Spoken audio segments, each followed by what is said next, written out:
Welcome back, everyone, to Vox Markets. My name is Paul Hill, and by popular demand, I am delighted again to be able to speak to Jerry Randall, CEO of Venture Life, a leading OTC healthcare products group. So welcome, Jerry.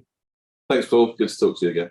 Yeah, well, big congrats on today's excellent £13 million acquisition of HL Healthcare and inline trading update for the year.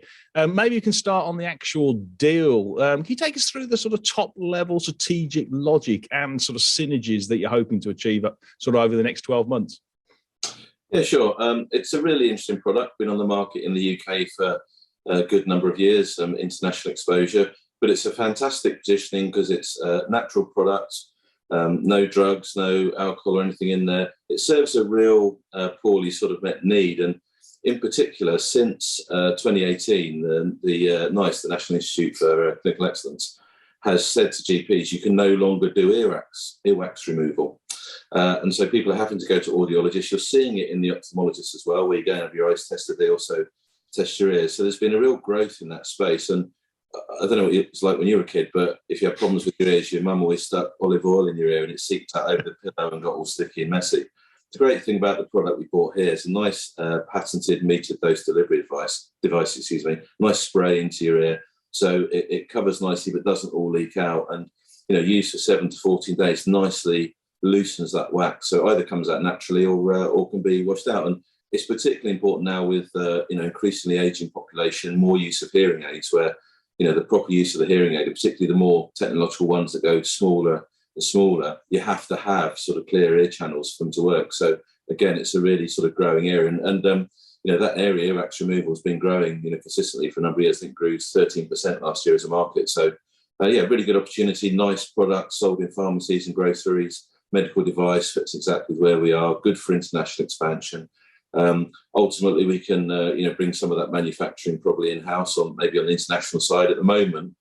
Good to keep in the UK because of obviously the weak pound and logistics costs. But certainly as we expand the product, there's good opportunity internationally. We can make that in Italy and sell there and also develop new products. It's ripe for a refresh of the brand, and we've got some great new product ideas. And it's a sort of top line growth. I did notice over the last sort of like 4 years, turnovers increased like 15% per annum. Is it driven by those demographics and the sort of like, say the UK, the NHS deciding to really push the treatment out to patients and put the responsibility at the home? Yeah, I think it's three things really. You've got that general demographic of people having to take more responsibility for their own healthcare. That extra push in the UK that GPs are now saying we won't do your earwax removal. We can't fund it anymore. We're not allowed to. So that's increasing the whole optometrist, audiologist sort of combination. But overall for this product, half of the revenues are in the UK and half are international. And about a third of the overall revenues come from the Scandinavia region. And there, because of the dry air, there's a particular problem with earwax and it becoming hard. So that's where there's been real sort of good growth. But at the moment, we haven't really got any significant penetration into mainland Europe with this product. So that's a real area of interest for us. But I would say it's that general, consumer health, look after yourself, have to pay for yourself kind of trend, and obviously sort of pushed a bit more by what's happening in the UK. Yeah, and on that sort of cost base, just coming down to sort of, cost of goods sold, etc. Would you see sort of like procurement synergies? And you talked a bit also about, because last time we spoke, you've got a bit of spare capacity, haven't you, in your own production? Out in Sweden or something? I can't remember where it is, but it's someplace anyway. So how would you see that sort of like the cost of sales? Because it's a very lean ship. Theirs is they've only got 2 employees or 1 employee, but they make sort of 37% EBITDA margins. But it seems as though in the fullness of time, that's got a chance of actually going further, north. It's got, sort of improving. Yeah, we think so because, yes, they're a lean organisation, but that also, on the flip side, means they use a lot of consultants for things like regulatory and development. And so, obviously, we're going to use our own infrastructure to service all those things. So whilst on the employee side, it's been lean, obviously, they've been spending quite a lot of external costs, which we can absorb in our structure. And again, it's going back to the strategy of the business to have a great operating leverage and capacity. So we have, as you say, capacity in Italy, where our main site is. We have good capacity there in Sweden as well. And I think new product development, and if we start to manufacture for Europe, that will be in Italy. Our facility there can do it. it's a straightforward product. I mean, it's substantially olive oil, but there's some other mineral oils and things in there as well. So, that's quite simple to make. In terms of synergies on buying, of course, we buy a lot of packaging. So glass bottles, plastics, card, paper, and they're obviously rocketing in price at the moment because of the energy consumption it takes to make them. So, yeah, we'd hope to get some buying synergies on the packaging side. And as I say, our attention initially is the manufacturing for supply into the UK will remain here in the UK. We have a good contract with a good business in Lancaster that makes it. So, no suggestion to change that, but we could get some synergies in buying in terms of the costs that go in there. Fantastic. And what about sort of the integration and timescales and any one-off costs? I mean, it does seem to be a pretty low risk deal. I guess you know this business inside out anyway. Yeah, we do. I mean, Mark Llewellyn, who founded the business, very smart guy. Obviously, we worked closely with him over recent times, and it's just been really well put together. I mean, as we said in the announcement already, it's already approved for the medical device regulations, that big transition that's happening on all medical devices. So he's got well ahead of the game there. Really nice formulation, done some really nice deals, works quite well in the audiologist channel as well. I mean, what's interesting about this space is something like 75% of the sales of any earwax removal product in the UK sort of go through pharmacy, not grocery, because it's definitely a pharmacy recommendation. And the Earol, the product we bought, is the number one product in the pharmacy. That's where a significant part of our revenues come from. So, the products are seeing growth this year because more and more pharmacists are recommending the use of this product. We when we did our due diligence, we rang up a large number of audiologists at random and just said, we're having issues with earwax. What do you recommend? All of them recommended Earol. It was quite remarkable because the competitor product, which is called Otex, has a number of sort of drug type components in there, so particularly hydrogen peroxide, and a lot of doctors and audiologists would advise against that because it can cause additional infection. Right, crikey, it's great.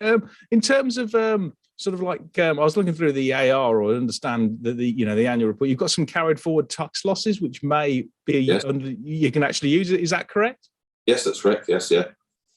Excellent. And how is the actual transaction being financed? Sure. So we're using our revolving credit facility that we have with a club of Santander and Silicon Valley Bank. So we some of that. We're also putting some of it on an earn-out because we want to make sure that the business continues to trade. So the financial year of the business currently that we're buying is 31st of March. So assuming it hits the results for there, then there'll be a additional payment for that. And then also we've got a small amount, 2 million at the end on a loan note. And really the main reason for that was to make sure that we didn't stress the business too much in cash out over the next 12 months to give us plenty of headroom on cash flow and leverage, etc. And so that's due to be paid in 2 years' time. Okay. And then just on that, in terms of the leverage, the sort of the net debt to EBITDA, how does that sort of metric look at sort of immediately after the deal in, say, in 12 months' time? Yeah, so on a pro forma basis, our net debt, excluding finance leases, will be 1.5 times. Right. Okay. Immediately post completion, and within 12 months that will come down comfortably below 1. Right. The cash, not only the cash flow from the deal, of course, but also the cash flow from the main business we have will bring that down quite quickly. So we wanted to make sure that whilst we're utilising debt, we didn't want to be too I suppose excessive in what we used, and we listened to shareholders over the last few months and what they're interested in. So we made sure we kept those net debt levels low, and the repayment of that RCF quite rapid. Great. Now, just turning to the trading update. Obviously, we're in line with full year expectations, which was great. Can you just talk us through our own sort of like in-house brands, how they're performing? Because I think with this deal, I'm just doing some maths myself. It takes about 2/3 of your turnover is now going to be your own sort of like brands. Yes, that's right. So they're going very well. I mean, it's as you know, and you mentioned obviously supply chain earlier, which I pick up at the same time. It's difficult year. But in terms of how we're performing, the brands are performing well. Particularly strong is the Lift brand that we bought last year from BBI, the glucose supplement. That's a shot or a chewable tablet. That's grown incredibly well this year. I think in the first half was up over 40% compared to the prior year, and all the brands are doing well. Oral care brands holding their space really well against a slightly declining mouthwash market. The brands we bought from Helsin, the oncology support brands, we've been doing partnership deals. You saw in the announcement today, we've done a nice deal in Brazil. So whilst they're growing in the first half, you'd expect to see more growth come from them next year. And then the customer brands business is doing very well as well. That's going to have a very strong year. I think part of that is down to our consistent delivery and ability to manage the supply chain, because we are seeing customers come to us who say, our existing manufacturer can't supply, can you help us out? We're seeing that more and more. So the core of all that delivery is we haven't had to stop production at any point during this last year. We've managed to always fill the line. We've encouraged customers to order further out. So our visibility for next year is much stronger than normal, because we're seeing our order book sort of 5, 6, 7 months out as opposed to 2, 3, 4. So that's really valuable, and it enables us to buy a bit, the inventory to both ensure supply, but also to lock in prices. And generally on the supply chain, we're seeing it starting to ease. Great. We think the peak certainly was June, July, possibly August. But what we're seeing now is prices starting to come off, not everywhere, but starting to come off. We're seeing multiple people offering the product that we're trying to buy now. And so we can have a discussion about price. Some of those things that had maybe gone up fourfold are now back to maybe only double what they were before. So we're definitely seeing that. And we expect to see that better again in the first half of next year, particularly moving out of the winter, when obviously energy is not such a critical component.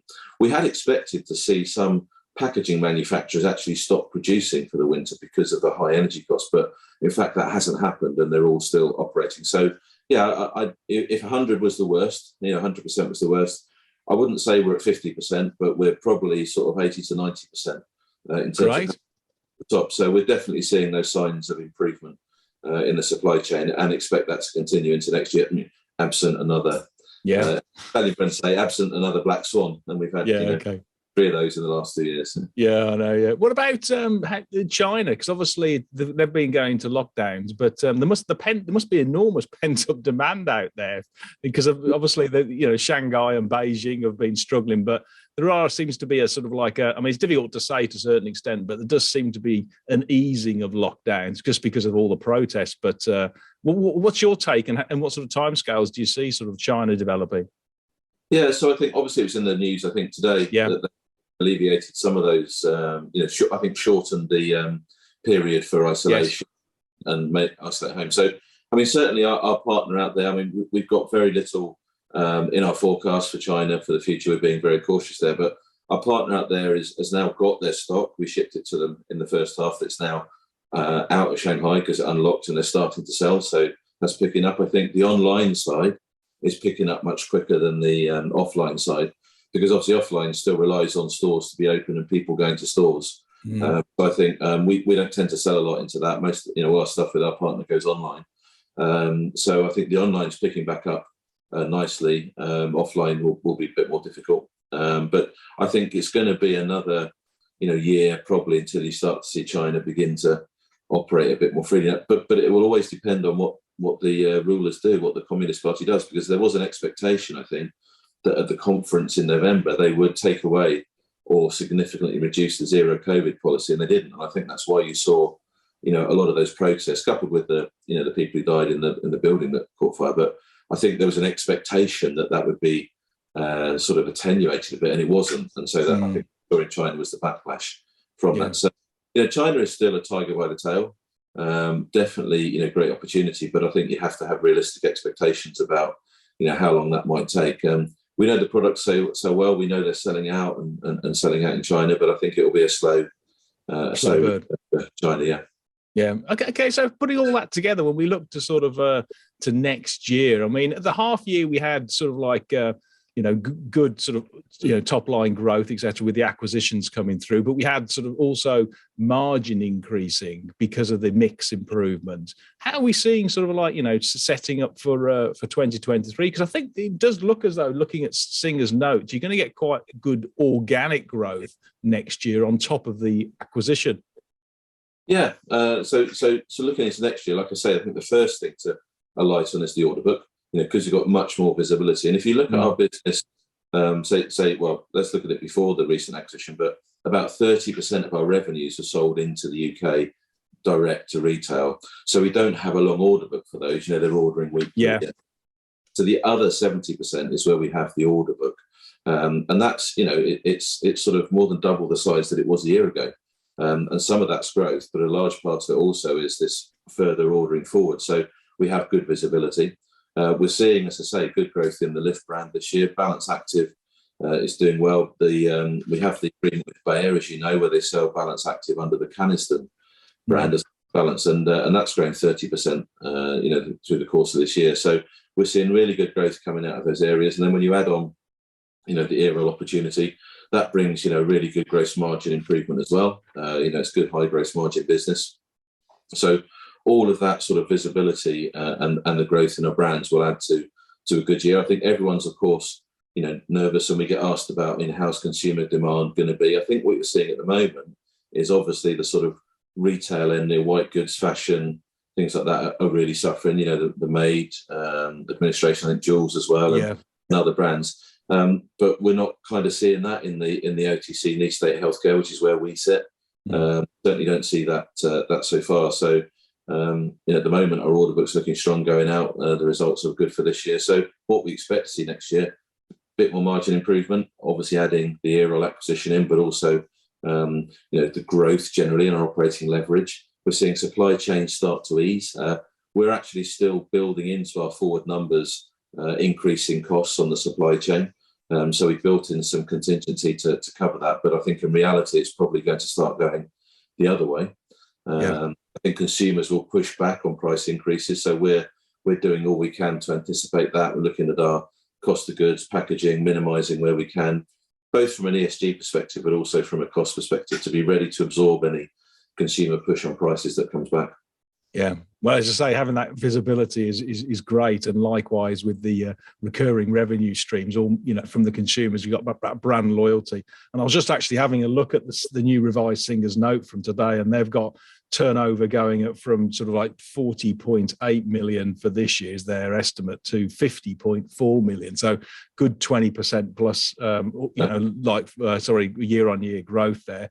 I'm guessing probably half and half is sort of one's acquisition and one's the you know, organic. And then they've also got margins increasing from about 11% to over 15% at the EBIT level. So that's really showing the operating leverage coming through. And they have pushed up their target price from 65 to 72p. And yeah, well, I know I've sense checked it. I mean, I've done my own personal valuation because, you know, from my investor hat on, and I've put my sort of midpoint valuation up from I think it was 60p up to 71p. So myself and Singers are pretty much aligned. No, that's cautious expectations as well. So I think it's cautious expectations, and also, you know, sort of earning back the trust from the city after the profit warnings we had last year. So, you know, I can attenuate their multiples a bit, you know, in that situation. But as we continue to deliver, that will, you know, re-rate and get back to where it should be. Yeah. And then just in terms of the next trading update, are you going to do one in January? Are you at all? Is that the idea? Yep. Yeah, absolutely. Yeah. I mean, we took this opportunity now, you know, with the acquisition, because, you know, every week, every time we talk to an investor, they go, "Oh, is it safe? Is it safe?" You know, so we took the opportunity just to, you know, confirm to the market where we were. Yeah, good idea. In January, and then obviously results, you know, in the first quarter as normal. Great. All right. Well, thanks very much, Jerry, for your time. A terrific acquisition. Big congrats on that. And hey, it looks as though well, the shares are responding well, and with a bit of luck, they'll move towards the target prices in the next few months. So thanks again. You're welcome, Paul. Thanks very much.